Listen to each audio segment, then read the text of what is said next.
What up? What up? What up? It's your boy Joe Chapo back in the building. We got Main Light out in the Bronx. We got another special guest, another Yo, yo, live one yo. today. Go on, It's brother. Pesh the Introduce Veteran. yourself. Yes. My name is Pesh the Veteran. Uptown, BX, White Plains Road, Wakefield section of the Bronx. Representing. That's what's up, man. Thank you for having me on the show today.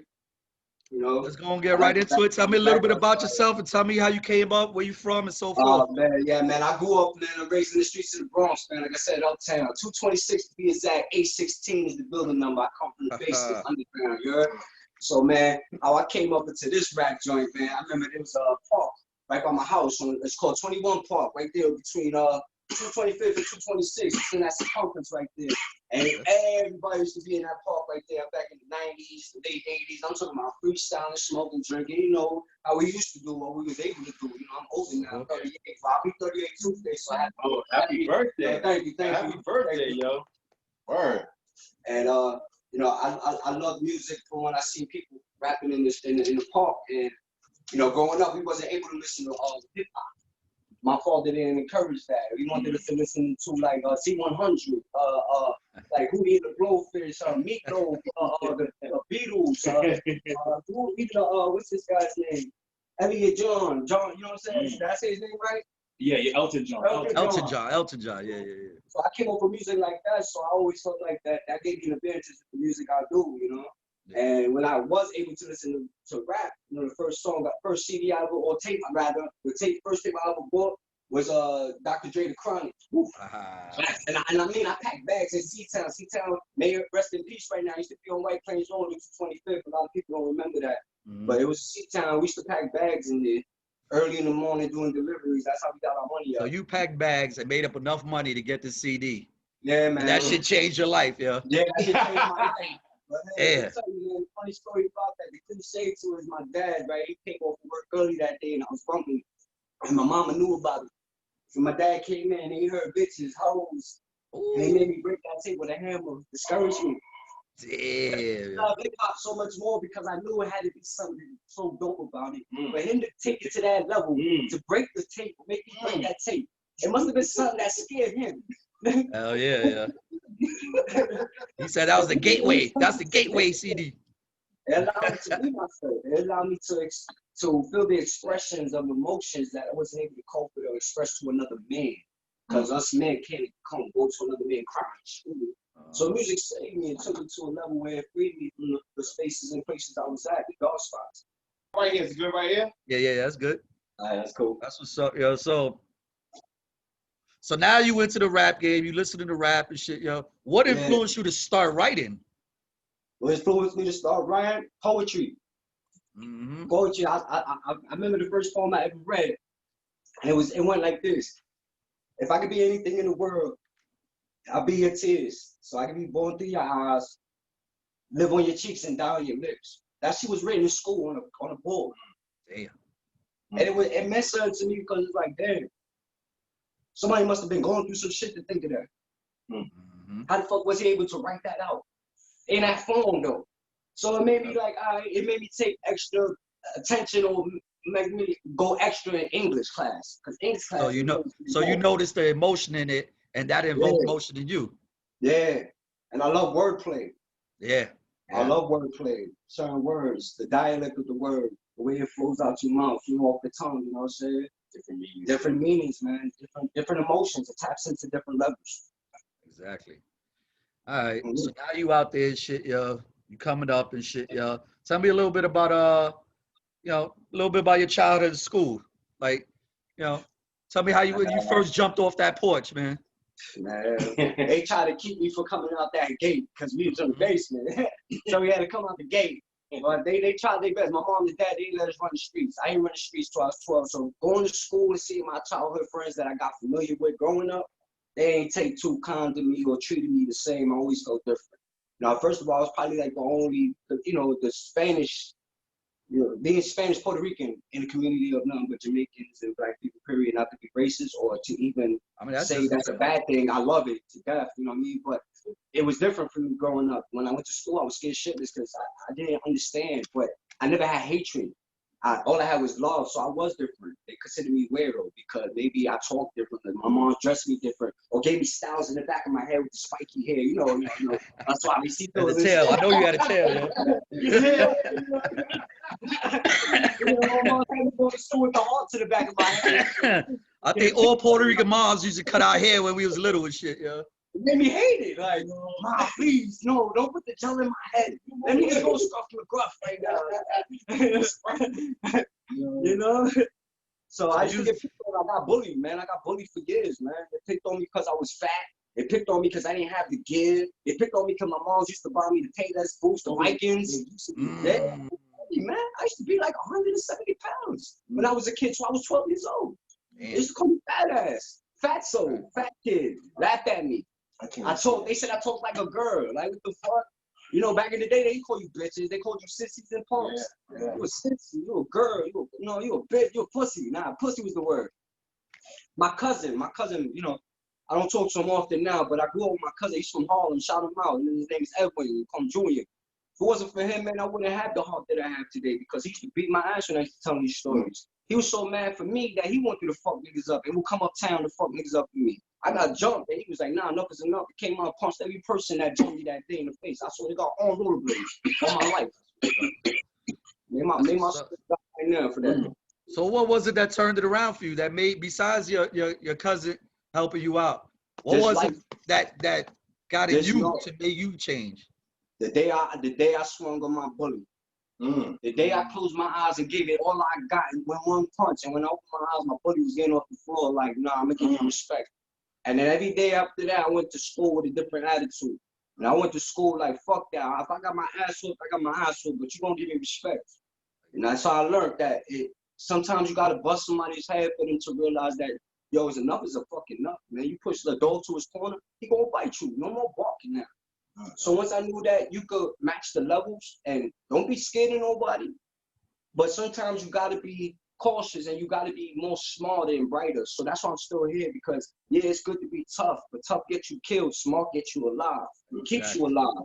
Exactly. Wisdom. You can't act off emotion, man. You gotta think about shit, yo. The conscience controls everything. The heart controls the emotion. When you react off the heart, you might as well just kiss everything going. Exactly. That's why they say love kills you, right? Love kills you because it's the emotion you don't want to control because it feels too good at the moment. But when you control your conscience, nothing can pierce the heart. Exactly. You should build your fortress around yourself. You king up. You in king body. You tap into yourself. Nobody can fuck with you. They scared from you. They stay away from you. Exactly, yo. That's why people don't fuck with yourself, yo. Got to. So now you got this. When we wear our hearts on our sleeves, we the most vulnerable because we healers. We pull people that's going through the same shit we going through, and then we wonder why we going through the same shit. But we so busy worrying about them, trying to heal them. That's why we find lost souls. Exactly. I was lost. I found myself through music. Music saved my life. I love music to death. That's the only shit that made me feel alive. That's what's up, yo. Now I don't care how old I am or how long it takes. I'm gonna get heard. Somebody going to music has no age limit, man. It has no boundaries, no limits. It's endless, it's timeless, it's masterpieces. As long as you can touch somebody, that's all that matters. That's what we in it for. That's what we exactly. And that's see, people don't realize that's what our channel is about, yo. We try to give a voice to some of the voiceless people or people that just don't have the outlet or the platform to spread their message and shit. It's not all about coming out here and just hearing people's war stories. It's more than that, It is, connections and shit. Like people want to hear about this, man. Like people struggle to help other people, man. If I had money or if I had the right people behind me, then I would be heard. Yeah. It's easy. It's easy with money, but it's this. If people only know you for what they know you for in the beginning, they'll never know you for the changed man that you are today because they don't give you a chance. They only could go by the image that you already portrayed. Exactly. So like me personally, me trying to come out and trying to do certain things, I noticed that I don't get the fucking attention. But if I come out and start saying, I want to kill myself, or I'm going to go rob this nigga, or I'm going to go just in the store and just do anything stupid. Everybody want to, oh, man, don't do that, man. Oh, I love you, man. But, bro. Yeah. Help me out, bro. You at? Where you at right now? Where were you yesterday? Yeah. That's why I say it takes time. it's the most precious thing in the world, because if you would have took 5 minutes to really listen to me, then you would have understood, and maybe you would have. I could have saved you, or you could have saved me. It works both ways. Exactly, yeah.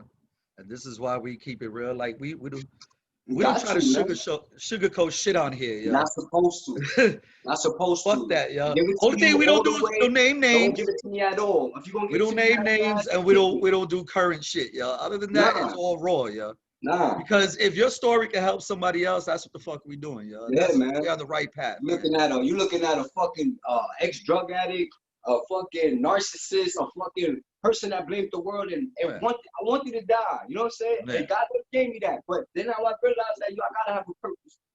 Maybe so let's go ahead and step into that, yo. So now you got this newfound heart and shit. You like, fuck it, yo. Yeah.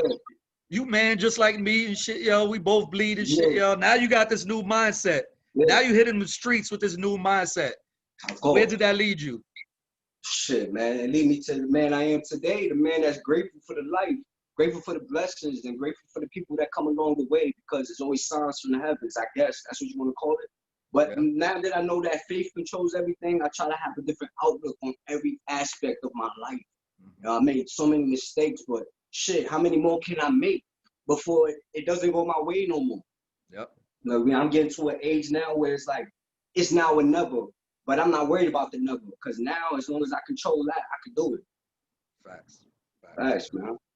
Facts. So now you kind of touched on that you kind of fuck with drugs and shit, yo. Yeah, man. Tell us a little bit about that and how you was able to get out of that cycle. People, places, and things is a major part of recovery, I guess. And I can't say that I am a cleansed person because I still drink and I smoke, but you know, it's the balance. It's what I need sometimes. It helps me vibe. But I was into cocaine, you know, I was into pills, you know. I love the thrill of that. It took me to a place where I didn't remember the bad memories, because I dwelt on self-pain, like what you call inflicting pain, self-inflicting pain, because you always blame yourself for life that you can't control. You know, the shit that you've done in your past, even the shit that you currently do, and you're not where you want to be in life. So as you get older, and then I have people that really believe in me, and I can't see why, or I can't grasp that. Yeah. So it's just fuck. So I started really doing drugs because I used to see people doing it, and I wondered what it made me feel like. But I was just too scared to sniff until my cousin actually put it in my hand. And I said, you know what? I did it. And once I did it, it took me to a level of, wow, the thrill of sex, the thrill of the high. And I had it all the time because I sold it. So I started at 15. I found a bag in my bathroom. I think it was my mom's, you know, or my dad, or my stepdad, I don't know. And I had 2 bags, actually. And I gave one to my godbrother to give to my stepfather because I was ashamed to give it to him. And I kept one. And I was 15 years old, and I went in the bathroom and I sniffed it. I didn't know what to do with it. I broke it up. At first, I chewed it. I was like, oh shit, making my mouth numb. And then broke it up more, and I actually put it up my nose and I sniffed it. And I realized, like, oh, it's supposed to be sniffed. And then from there, I never looked back. So, and I stopped doing it when I went to jail. I went to jail in 2004, September 28th. I got locked up for a misdemeanor, trying to be a drug dealer. And I was clean. I only did 6 months. I came home fucking January 7th, 2005. You know, my baby mom was opening her doors to me. I was living with my baby mom. I was clean, so I moved to Tremont. When I moved to Tremont, I met a dude, and I started, he was selling weed and coke. He had weed and coke in the bag, and when I seen the coke, it clicked on me like, oh shit, I get my own coke now. I don't gotta go through my cousins. I started buying coke from him, and then it fucked my family up, you know, because I introduced my baby mom to it, and then I started robbing niggas for it. And then I started putting my daughter to the side for it. And then I was stealing from my family for it. And you know how I go. Yeah. Crackhead mentalities. Yeah. And how I got clean is just enough is enough, man. That's just. So you found your rock bottom? You found your rock bottom? And sleeping on my motherfucking brother's floor, on a hardwood floor, and then I got an air mattress, and everybody used to laugh and make fun of me. And I was like maybe like 33, 34. And then I'm winding up with women after women after women, moving in with women that I just meet. You know what I'm saying? Looking for shit that I don't need. Yeah. Just because I needed somewhere to sleep. But yeah, my rock bottom was, I'll be honest, I got to switch that up, and I got to take that back. My real rock bottom is I got married to a female, right? And I went to the shelter with this bitch. And I was in Brooklyn. I was on Glenwood, 4612 Glenwood Road. I'll never forget this shit, bro. This bitch was a fucking worst of the worst. But my dumb ass was in love with her.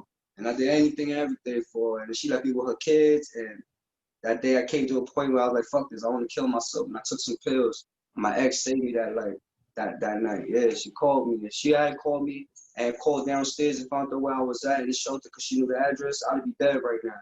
Yeah, because I couldn't take it. Because I kept blaming myself for being stupid. And all my family was just like, couldn't do nothing for me. That was God, man. That was God. Yeah. He was intervening, man. Yeah, man. I'll never forget It that wasn't day, your man. time, man. You was here for something else, man. They said, I said I never believed in the devil to that day because when I heard those voices, and they might say you crazy, but it's, yeah, it might be crazy, but yo, if you're really spiritual, then you're going to believe that is a God in the devil. Yeah. And I heard voices saying, do it. It's okay, do it. Like I said, that was definitely God, man. After that was the blessing within itself, because and I was able to get out the shelter and I was able to recover from that and go through my therapist and all of that. I got kicked out the shelter because I just said, fuck it, I couldn't do this shit no more with Shorty. Threatened her, she got me kicked out. Long story short, I met somebody in Brooklyn that I grew up with. His name was Kashif. And he had an apartment on 108th by Brooklyn Houses in Brooklyn. And he let me move in. You know what I'm saying? I called him, he let me move in. And he introduced me to somebody on 108th and Flatlands, 105th and Flatlands. His name was Rich. He had a studio, and that shit changed my life, man. Because I haven't been in the studio, I haven't done music in years. And when I met him, he believed in me. The first night I rapped to him, he was like, "No, you got some shit." That's the first nigga that ever told me my shit was garbage. Yeah. He challenged me. Yo, but you see how funny how everything happens for a reason, man. Yeah. How one thing led to another. Yeah. One step in front of the other, man. Yeah. And then you know, when I met Rich, he was on his God body shit. So it was like, you know, teaching me about life lessons and stop questioning yourself and why do you look for self when self is there. And he taught me to tap into shit that, you know, yourself, self-love, know yourself, love yourself, be yourself. That's his motto. I love that shit. That shit saved me. Know yourself, love yourself, be yourself. It's called Kiss La Bis. Kiss La Bis. Shout out my nigga cameraman Rich in Brooklyn, motherfucking Brooklyn in the house, you heard? 762 in motherfucking building. I swear to God, them niggas changed my life. I've never met so many niggas that was nice and rapping and was just real. It was just real. They were young dudes and it was real. They accepted me and they showed me mad fucking love. So I always will never forget that. Because they helped me get to the pinnacle of my motherfucking, my abilities with this rap shit. That's what's up, man. I mean, just talking about it, you can see how it brings joy to you, man. Yeah, it does, like, man. It brings a smile to your face when you talk about it, man. I'm not looking for clout, but just to understand where I was at. I didn't even understand where I was at in Brooklyn until Coast to Ghost blew up, you heard? And I'm not looking for clout. But Coast to Ghost was literally in the house I was living in, sleeping on my man's couch. And he had a studio in the room. And Coast to Ghost and all his mans was in there. And I didn't even know who Coast to Ghost was, bro. And so this man blew up off that gooey sauce. And, yo, I said it's crazy. And I was there. And it's like, damn, that felt good to be around those type of people to see that he blew up. Gave me inspiration, yeah.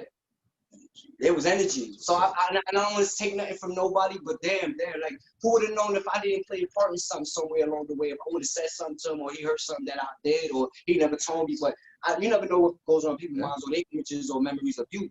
So I can only go by the memories of them, and they was cool. You know, I loved them to death, man. I kind of wish I grew up in Brooklyn around them, because the way they moved together, it was unity, it was love. Even though they talk shit to each other, it was different than where I grew up at, man. Like for real, man. That's what's up, and man. To hear them say that I was nice, and for them, not even if they didn't have to say it, but for them to never turn my shit off and say, nah, fuck his shit, turn his shit, or skip my song. They let my shit play. And I knew I had some too, like, oh, okay. And who knows if I didn't make other people go harder, because I really believed in them also. Like, shout out my nigga Drop Top 2, he out there on Brooklyn too. He go, man, that man fire off the head, man, shit. I seen a lot of them dudes can rap off the head. That's the difference. I ain't seen a lot of niggas write. I seen niggas in the beginning trying to write, but then when they seen what my man Rich was doing to us, he was challenging us. Go in the booth and don't fucking write nothing. And if this shit was whack, he stops the beat and make you do it again. I swear to God. He'll make you go 24 bars. You wanna go rap 16, 24, 32? Go ahead, my nigga. Your shit whack. I'm gonna let you do it all again. Wait till you finish at the end, and when you ask me how that sound, click it, delete it. Click. Do it again. That shit used to break niggas' hopes and spirits. It used to make niggas mad. It made you hustle. Yeah, it made you hustle. It made me better because it made you process your words better and your sentences. So when you went in the booth, instead of thinking of what you're going to say, your first mind, first thought, that's what he told me. And the shit would just come out. I swear to God. And now when you see rappers do it, you know who does it the best? Young Mom. So when she taps into her shit, bro, she freestyling. A lot of people don't understand the difference between writing and fucking freestyling. It's called freeing your mind, freeing your soul. It's soul talking. Yeah. I don't knew even a couple like of nice cats, yo. Yeah. Like I had a homeboy, like you could just pick shit up in the room or throw him a word or a subject, and he would just keep like without blinking and shit, yo. And I was challenging those ways also, and that's how I got to. It was like being fucking Bruce Leroy. Shout out Wes, yo. Yeah, my boy Wes, yo. Anything you pick up, anything you say, he just bitch. You know what I'm saying? But the nigga used to put the YouTube words on. He would say, pick words and the beats will play. And then he would just say, and he even mad when he would be like, yo, shit's whack, you're not doing it right. And he would just get mad, frustrated, because it would be so easy for him to do it. And I never seen a nigga could freestyle so fluently. Like, and even if it didn't make sense, the way he just caught himself and would catch it again. Oh man, damn, I said, I can't freestyle for shit. Yeah. That's what's up, man. Man. I know everybody want to hear you. I know everybody wants to hear a little verse from you and shit. But before we get into that, yo, if there's before everything coming up, you know, you had a lot of struggles. It sounded like you didn't have too many good influences or anybody to pass a message on. If there's one thing you could pass on to people coming up, man, anybody listen to this, any message you could give, what would it be? Don't give up. Don't give up, man, because the easiest thing to do is quit, man. The hardest thing to do is keep fighting.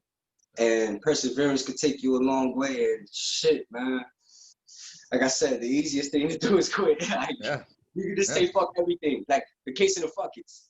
But the one thing I want to pass on to people is that, yo, no matter what you go through, and no matter who don't believe in you, as long as you love yourself and know yourself, and if you continue to be yourself, everything will go your way. And without faith, you're gonna lose. If you have 100% faith, I swear to everything's gonna work in your favor. Gotta just change your perceptions. There's people, places, and things. You gotta cut the ties that hold you back like anchors. And when you look back, that's when you get stuck back. You keep moving forward. The only time you need to be looking back is when you need to be reminded, yo. Don't look too long, my nigga. Don't look too long, man. Let's hear something, man. Let's hear yourself, man. You wanna hear something? I must be deaf, blind, and dumb. Well, at least I gotta think it. Mama said, pray for your son, cause I really need it. Love always come from the heart, but they don't always mean it. Can't always follow your heart, cause that shit misleading. Got it by the consciousness, intuition, and common sense. Will go around, come back around. You know the consequence. Well aware of what karma is. I'm just saying the obvious. I can show you the gun, but I can't show you where the body is. Never seen a damn body. Never shot no damn body. Got clout off of your homie, repping your man, homie. Fuck the wave. My tidal wave hitting just like tsunamis. Move wisely. Watch how they change the shit. It don't surprise me. Death pricely, life priceless, a lot of sacrifices. My advice, better think twice before you wind up lifeless. Before I wind up surrounded by 25 and lifers. Word. Peter paid pulled and who paying the Pied Piper? Balls like barbed wire. Joe Pesh live wire. Black gloves, black mask. Check out the attire. Late nights when the heat blast, you can see the fire. Skirt off, straight off the block. You can smell the tire. Shit real. Pop 2 pills. I can't get no higher. Shit real. Rap on the still, man. I've been a rider. I'ma keep rolling and riding until the day I am tired.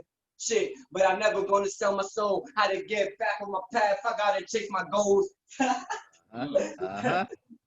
Switch it up for them. Tomorrow is not promised, but death is certain. Big Glock, I'm a wrist jerking. Taking shots like it's picture perfect. I'm unemployed, but my glizzy working. Bending corners, now we got him nervous. Shots hot, got his body burning. Stay strapped like I got a permit. You feeling froggy, then jump Kermit. 25, my nigga got the verdict for a body he got out of my burning. Block fire, you know it's hot as a furnace, but niggas don't care, they gon' ride like they perching. Niggas is scared, they gon' hide on the surface. Can't see me like they closing the curtain. Show me respect, but I had to go earn it. My nigga got shot and he didn't deserve it. Yeah, I'm determined, got back on my path. Life in the jokes, so go ahead and laugh. Live for the day, don't be stuck in the past. Rock with my brothers, I give them my last. Words to my mother, I give them my word. I'm letting it off, the worst come to worst. They shooting to kill, I'm squeezing my first. I'm repping my gates, and I'm putting the dirt. They put in the dirt, buried alive. Kill or be killed and I barely survive. Do what you gotta do just to survive. Not talking money, you get no reply. It's all about stacking, they rather divide. I've been on the road, now check on my drive. Can't fuck with my circle, not even with pie. We know where you're headed, that's word of the gods. You heard? That's what's up, yo. Yo, shout out your social media. Gotta shout out your social media so they can reach out to you. You can find me on Facebook, Pesh Diaz, PESHDIAZ. Find me on YouTube, Pesh the Veteran, PESHDAVETERAN. Then you can find me on motherfucking Instagram, same thing, Pesh_DA_veteran. Yeah, show me some love. What's up, man? Y'all greatly appreciate you coming on, man. This is one of the realest. It was a blast. I just want to spread the same things y'all out for, positive vibes, positive energy. Yeah, man. That's what's up, man. Don't ever stop grinding, man. Hell yeah. We definitely gonna have you back on, man. Yo, if you got another shot, another day, that's a blessing within itself. Stop Yeah, complaining. we definitely gonna have you back on, man. Hell yeah, yo. Hell yeah. Well, shit, yo. Again, I greatly appreciate it, man. I wish nothing but the greatness for you, man. Thank you. Shout out to life, man. Making us happy, man. Them boots on the street. Yo, you looking like Death Row. You look like you signed a Death Row right now, yo. I'll never forget them. I got the handle hold. keep my shit tucked in. I keep it tucked in, yeah. Y'all looking like y'all signed to some labels right now over there and shit, yo. My man Coast to go saying, sure. Yo, if they only knew, man. But they don't know. Y'all next time, man. Peace.